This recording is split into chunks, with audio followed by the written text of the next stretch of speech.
விஜயகாந்த் மறைவிற்கு பழங்கள் மற்றும் உணவில் விஜயகாந்த் உருவத்தை வரைந்து இரங்கல் தெரிவித்த கலைஞர்கள்.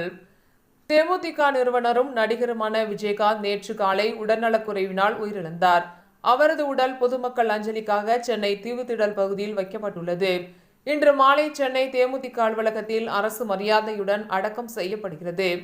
இந்நிலையில் அவரது உடலுக்கு பொதுமக்கள், அரசியல் கட்சியினர், திரையுலக பிரபலங்கள் என பலரும் நேரில் சென்று அஞ்சலி செலுத்தி வருகின்றனர். மேலும் பிரதமர், பிற மாநில முதல்வர்கள் பலரும் அவர்களது சமூக வலைதள பக்கங்களில் இரங்கல் தெரிவித்து வருகின்றனர். இந்நிலையில் கோவை மாவட்டத்தை சேர்ந்த கலைஞர்கள் தர்பூசணி பழத்திலும் உணவிலும் விஜயகாந்த் உருவத்தை வரைந்து அஞ்சலி செலுத்தியுள்ளனர்.